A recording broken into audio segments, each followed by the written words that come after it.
You are listening to an American Free Press podcast. Joining me on the line is Pat Shannan, who's just written a new book called The JFK Assassination and the Uncensored Story of the Two Oswalds. Pat, thanks for joining us today. Hi, Dave. How are you? I'm good, Pat. I read your book in its entirety, of course. Very interesting. Of course, I'm not anywhere near of anything that could be considered any type of an expert about the JFK assassination, which, of course, as I found out from speaking to you several years ago, you have quite the collection of JFK memorabilia as far as newspaper clippings and articles, all that stuff. Is that right? I'm looking at a 7-foot-tall, 5-foot-wide shelf jam-packed with nothing but books. And in addition to that, I got about 50 videos and magazines from December of '63, Life and Time. And yes, I have been quite a student of the case for probably 49 of the past 50 years. Wow. Okay, so before we get into the book, Pat, for the benefit of the listeners, just give them a little bit of background about who you are and of course, all the books you've written. The book prior to this one was Everything They Ever Told Me Was a Lie, which is kind of a documentary of government cover-ups through the years from Franklin Roosevelt to Obama, of course, Barry Soetoro. It concerns the JFK assassination as well. Also, the two Oswalds are mentioned in there in one chapter. But prior to that, I wrote a few other books. One in a Million is about the tax fight in the 1980s. It's a novel, but actually there's more truth in it and real history than there is fiction. Only my characters are fiction. And it's kind of action-packed. I don't know how to describe it. I had fun writing it because I decided that some people might just prefer to learn the truth through fiction than trying to decipher it from the news. The first book I ever wrote was The Banksters back in the late 80s, and that's just kind of a brief expose of the Federal Reserve and the IRS twin sister. The I Rode with Tupper was my experiences and biography with F. Tupper Saucy, who was a colleague of mine. Actually was kind of my mentor in getting me directed towards the lawful money issue and the difference between that and the legal tender counterfeit that's printed today. So, I don't know, there were a couple of more in between. What you said always sticks in my mind about how these criminals, these legal criminals, could only get away with what they're doing because of the ease with which they can just grab money and bribe people. And buy almost anything. I mean, stop and think. Well, we used to accuse them, and truthfully and honestly so, buying a congressman, because you drop $500,000 cash on a guy's desk, you can pretty much get his vote. But it goes much, much deeper than that when you talk about the power that government has in being able to create all these alphabet agencies and arm them to enforce unconstitutional laws. What Rothschild says, give me the control of a nation's monetary supply, and I care not who makes its laws. And I wouldn't either, would you? No, I wouldn't. Did he really say that? Oh, yeah. That dirtbag. This is something that's, like I said, stuck in my mind. It's so true, and that's why I think you say you got to really concentrate on that more than anything else. Not only that, but there's no investigative reporting going on anymore in the mainstream media. Very little elsewhere. So they have the media now as an accessory, after the fact to all their crimes. Right. Yeah, it's a sad state of affairs, my friend. Sad state of affairs. So, Pat, let's get into the book. It's a nice cover. 50 years later, they're still covering it up. Even if the photographs didn't exist, the evidence, it's clear that they're hiding something. And it's clear that there were two Oswalds and there were two Marguerite Oswalds. Because the odds of this happening the way that it did and the odds of witnesses and other folks who knew these people testifying to the things that they did, it's impossible for there not to be two Oswalds and two of his mothers. Am I off base there? No, you're right on. In fact, Palmer McBride, who was Harvey's close friend in high school in New Orleans, never knew Lee's mother. The mother that he knew is a picture we show of the older Marguerite, the only one the world ever knew. Appeared, of course, in 1963 after the assassination. Lee's friends back in New Orleans looked at that and said, that's not the Margie we knew. So that already they were not recognizing her, and it had been only 3 years since they'd seen her.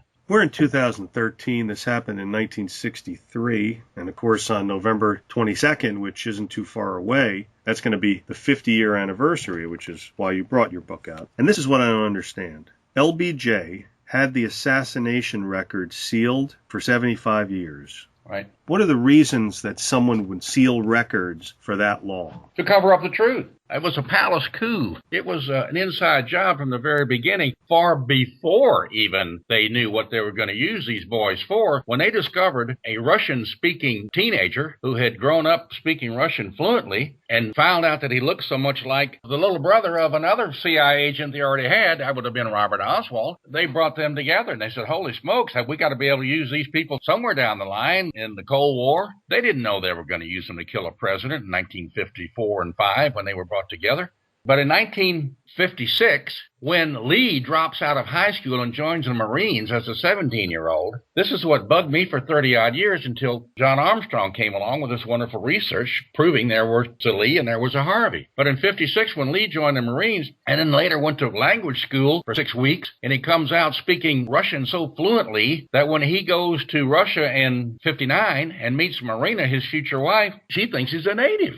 See, that's something very wrong with that story. And you and I have made jokes about the New Orleans accent before. That even makes it more suspect. That made many of us researchers way back very suspicious of what was happening here, but it took John Armstrong. In the 90s, John Armstrong tied it all together with a 1,000-page book called Harvey and Lee, and plus CDs with the pictures. My book is a simple, easier-to-read synopsis of tremendous research done by John Armstrong. And this has been around since like 15 years. This information has been there. So this is what bothers me, that not only do we get the expected roadblocks from the mainstream media, who could not possibly let this be known that the U.S. government did this, but the other fellow writers, the ones who should know better. I just watched Jesse Ventura 3 or 4 nights ago on the Larry King show, and Jesse's well-versed on this whole case, and when King challenged a couple of times, Jesse was ready with the ammo. Man, he shot him down, blew him out of the water, but he still talks about Lee Harvey Oswald, a singular Oswald. Well, this is deceiving to an audience. This is archaic information. It just isn't current anymore. Yeah, and as far as Jesse Ventura, and I've interviewed him a few times and spoke with him at length, mostly because of a mistake, because I screwed up recording our interview. But perhaps you need to send him the book, because I think if he was made more aware of this, then he might incorporate it into his repertoire, because it is a confusing and really, on the surface, it's preposterous, isn't it? Well, you know, when J.D. Tippit, the police officer, was killed less than an hour after Kennedy, the cops found a wallet in the street, and it had 2 IDs in there, same ID with 2 different names. One was Alec Heidel, which was Oswald's Russian alias name, both of them, and the other was Lee Harvey Oswald. But the picture was of both Lee and Harvey split right down through the middle of the face vertically, a composite with the left side of one Lee and the right side of the other of Harvey. So it was a composite photo ID from a long time that they both had been carrying. But here's the strange thing. 30 minutes later, when Harvey is arrested in the Texas theater and they pull him out and check his wallet, he's carrying the same ID they just found on the street. And that's what was great about your book, is that I didn't know about this stuff, but once the evidence is presented as you did, there's no other explanation than the fact that there were 2 Oswalds, and I believe that makes sense, that they noticed the remarkable resemblance and they decided to use them at a later date. That's no stretch of the imagination. And the Russian language. Yeah, right, of course. I mean, there's so many examples that you give in the book, but one of the things that's amazing, you just talked about the wallets, right, with the ID. That reminded me of in 9/11 when all of a sudden they found the wallet of one of the so-called terrorists, right? Just happened to be on top of all the dust and the rubble. Now, here's his ID. It's in perfect shape. It's him. Yeah, pristine condition in the rubble. Exactly. That reminded me of here on page 11. I didn't know about this. The limo that they massacred President Kennedy in was shipped away for cleanup the next day, like they did with, not the next day, but like they did with the buildings, the Twin Towers. It's like they use the same exact methods, right? That was Lyndon Johnson's orders. Why wouldn't you want to keep it and study it for evidence? Well, because they weren't trying to solve it. Right, exactly.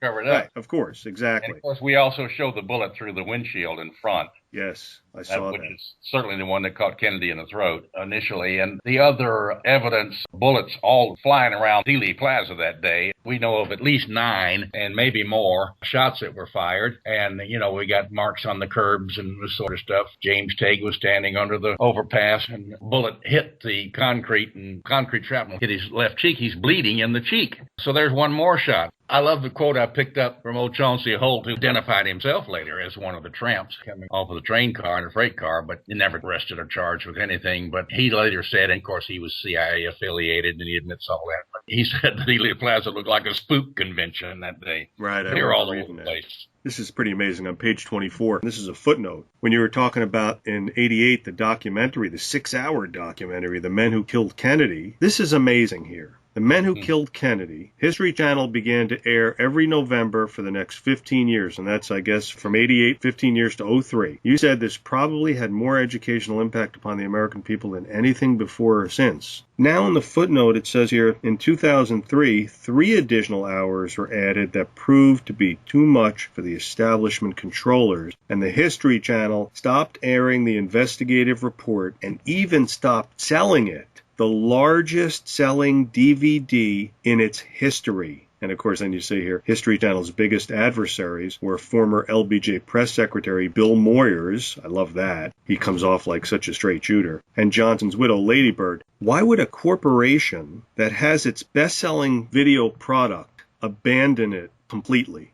Well, once again, it's got to be the political power. It took them a while. They fought it for some time, but as we were saying there, when Bar McClellan came up with his point on LBJ, that was the killer. Bar McClellan is a friend of mine. He was a lawyer in the law firm. A lot of people call him LBJ's lawyer, but he wasn't. He never knew LBJ, but he went to work for the law firm in 1966 after LBJ was president, and it was the same guy that did all the cover-up. In fact, some of the insiders, some of the older guys there told Bar McClellan that, and his son, incidentally, is Scott McClellan, who was Bush's press secretary. Little George. Barr was told by one of the insider lawyers who had been there for many years that it was the law firm's money that bought the election in 48 to make LBJ the senator, that stole the election. It's just amazing that the company would give up that product. Oh, well, it's our top-selling product, but people want to know about it, but let's just kill it. Let's also not overlook the fact that maybe the Johnson family bought him out with a few million, too. We don't know that.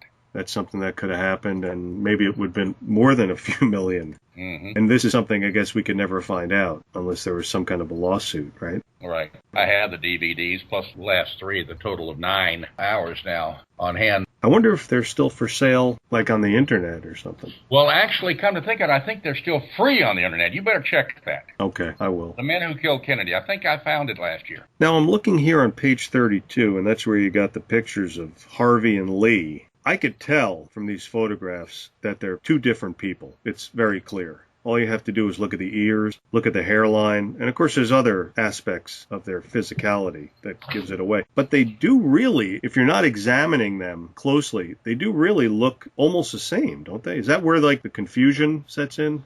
Well, sure. Even in 62, as I mentioned in the book, when they had that reunion at Thanksgiving time, the year that Harvey and Marina were back from Russia with their 2 daughters now, and John Pick told the Warren Commission, John Pick was Lee's half-brother, 7 years older, but he told the Warren Commission he didn't recognize his brother. He wouldn't recognize him on the street. He was skinny, and if you look at those pictures, you see Lee has got that bull marine neck, and Harvey is skinny and thinner-haired. Right. But John Pick didn't know him. Robert Oswald, none of his stuff can be believed because he was CIA. He wrote a book in 67 after the fact, but you can't trust anything in there because of his affiliations. He was in the cover-up mode. Yeah, there's so many things in here. And I mentioned the 2 Marguerites, the military altering his service record. Unbelievable. I mean, it's just all this stuff here. Alec Heidel. I'm not going to give anything away because I think folks should pick the book up and study it for themselves. But if after reading this book, you don't know that there are 2 Oswalds and 2 Marguerites, I don't know what to say.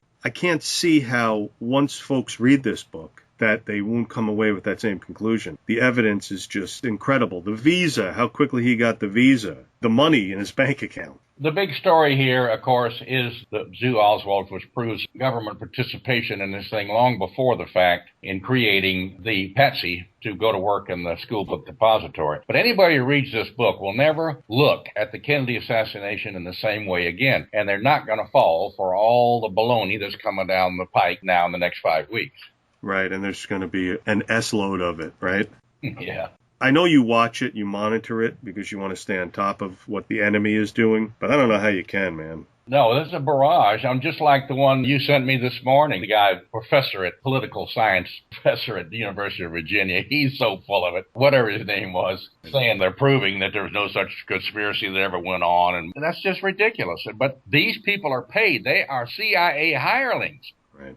So was Gerald Posner, and you'll see his head pop up now and then. I'm sure we'll see it a lot in the next couple of months. But one of the most disappointing to me was Bugliosi, the prosecutor in L.A. who prosecuted Charles Manson. And Vince Bugliosi has written some good stuff, some really good true crime things over the years. I really was a fan of his. And then he wrote this ridiculous 1,600-page tripe of the Kennedy assassination that leaves out anything that doesn't point towards Oswald doing it. So these people are hirelings. And as I said in this book, somebody else will come along soon in another 5 years or so, and they'll have a new one. And maybe the guy you sent me this morning is it.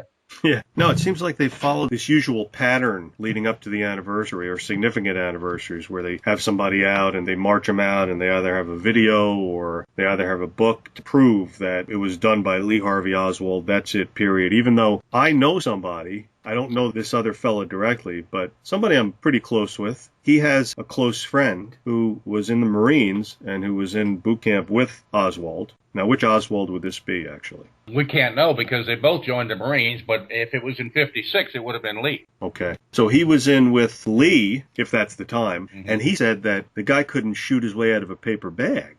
Mm-hmm. Yeah, I've read that. But, I mean, he was actually there with him. He got what they call Maggie's drawers, and that's when you miss the target completely. I don't know. He didn't elaborate as far as that. I believe you. But all I'm saying is that here's a guy who was physically there with him, and I have complete trust that my friend is relaying that information accurately. So there's just too much. The mastoid operation, which you talk about, again, I don't want to get into details with it, but there's so much. I mean, the front tooth, the autopsy. So thank you, Pat, for writing this book, because I didn't know anything about this stuff, and this really fills in a lot of holes for me. And, of course, Dan Rather, his whole time in the spotlight makes a whole hell of a lot of sense here. I don't know why. Do you know why is it that Rather would have been invited to the Zapruder screening, as you pointed out in the book? Very strange. Unless he was already anointed with CFR or whatever, he was a young newsman out of Houston. I don't know and why he would have been chosen to be there. But once again, as we point out in the book, those people who did cooperate were paid off very well. Gerald Ford became president of the United States, unelected. And Dan Rather, of course, got, a few $1 million a year for sitting in that CBS anchor seat as a good reader. They all were well rewarded. So once again, what we talked about earlier on the legal tender, when you got the printing press, you can pretty much buy whatever you want and control it. And another thing we must point out is those who didn't woke up dead one morning. In fact, I think, as I've written, the assassination itself was a screaming message to everybody who follows in the White House that we're in control and you ain't. I believe it. I didn't know about this on page 72 when you talk about the Zapruder film, that he offered it up, I guess, to the FBI, and they refused to accept it. Yeah, I just learned that little tidbit recently. I haven't known that a long time, and I forget where I found it, probably from some of John Armstrong's research. That's unbelievable. I mean, come on. Once again, they didn't want the truth. No, we don't want to know this. I would think that if you're an investigator, you would want to get everything, right? I mean, wouldn't that make sense? They didn't want to get everything. They didn't want to get everything. And the story about, and you brought him up before, I thought that was fascinating, starting on page 91, about J.D. Tippit, where he went to his son in the morning. Yeah. And said, no matter what happens, I don't remember the exact words, you would. And said, I love you. And that was completely out of character, right? No matter what happens today, I want you to know that I love you. Such overt signs of affection toward his son were uncharacteristic of Tippit. And look at what happened. What about the shells, again? They dropped 5 shells on the street and Oswald's carrying a revolver. Right. I mean, so basically, the Warren Commission ignored all of this. They ignored anything that didn't point to Oswald being the sole assassin. That's why they had to create the magic bullet, which, of course, was ridiculous. But, hey, the winners get to write history. And that was Spectre, as you pointed out there. Yeah. Here on page 114, the revolver taken from Oswald at the Texas Theater was not the gun used to kill Tippit. Hello? Yeah. On page 115, let us remember that at least one Oswald was a paid FBI informant. It just goes on and on. Of course, these are all new facts to me. I felt hammered by all these new facts, and when presented in the way that you did, it was very clear that there has to be 2 Oswalds. I love this on page 120, when that study was done by those actuaries from, I forget which magazine it was. Oh, there was the London Sunday Times. That fella came out and said about the odds of all of these witnesses dying. I guess the real probability of it happening is only 1 in 137 trillion. Is that right? Yeah, that's Jim Marrs. Jim Marrs gave me, in fact, that's his whole piece. And Jim's, I guess, probably the most renowned writer on the case since he did his book back in 89 or 90, Crossfire, it was called. It was a New York Times bestseller. It was in the mainstream. But Marrs and I have become friends over the years because of our similar interest. And when I was talking with him on the phone while writing the book, I said, what do you got new that we can stick in here and we'll put your name and give you credit for it? So that's what he sent me, the whole bit on the number of people who were dying. And that was a great part as well, the Mars part. I'm glad you put that in. On page 130 here, one of the bullet points, amazing. At least 59 witnesses, 59, not 6, 59, reported that the limousine slowed dramatically or came to a complete halt. I'm not laughing. That's just shocking. After bullets began to be fired. I mean, by the same method, I contacted Jim Fetzer, who's probably done more research, as I said in the book, in recent years, the past decade, on the case and anybody. He has come up with many, many little tidbits. All those bullet points are his on those 3 pages. But Fetzer, what he shows there is simply one more example of how the Zapruder film was tampered with, because the Zapruder film that we didn't get to see for 12 years, till 1975. And, you don't see the limo come to a stop. You see it slow. However, on some still photos that were taken from the back, show the red lights lighting up on the limo, the brake lights.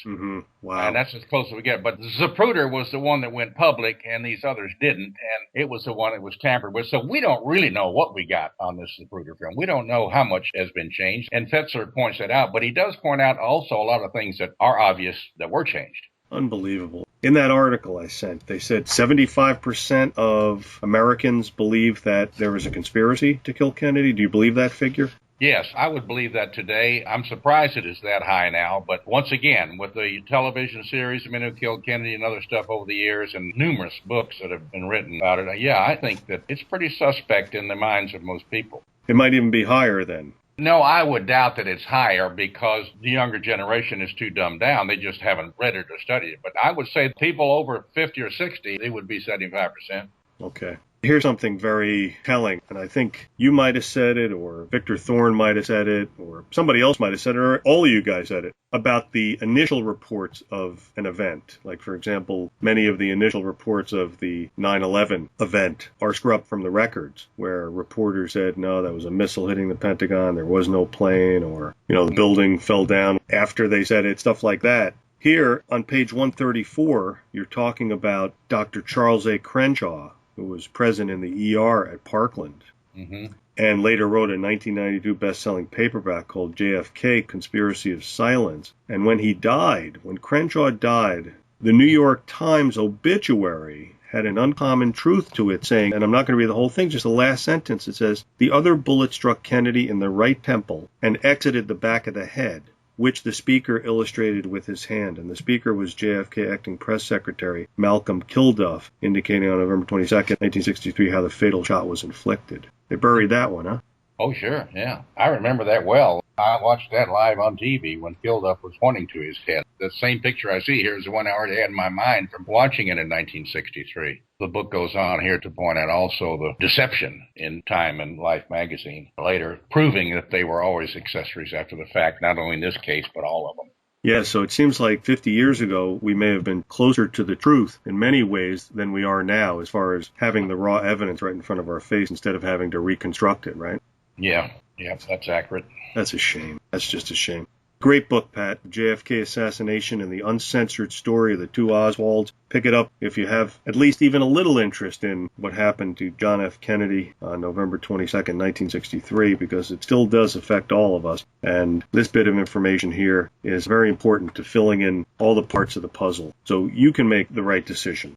Yes, Dave, this case has been so convoluted by news media that wants to keep us confused, as well as the CIA and internal structure of the government. But this book, people should understand that the book is about a conspiracy born well before John F. Kennedy was even President of the United States. Now, it wasn't decided that these two men, Lee and Harvey, the two Oswalds, would actually be used for this assassination and a setup until probably April or May or June of 1963, a few months beforehand. But this book, people will read it. They will never look at the Kennedy assassination in the same way again. They will never pay serious attention to the news reports and what's going to be coming up here in November and following, because they will see right through it when they see the structure of what went on, the intricate conspiracy behind the scenes, all woven by the United States government to remove its own president. Pat, thanks for coming on and explaining all this to the listeners. Thank you very much. It's always a pleasure rapping with you, old pal.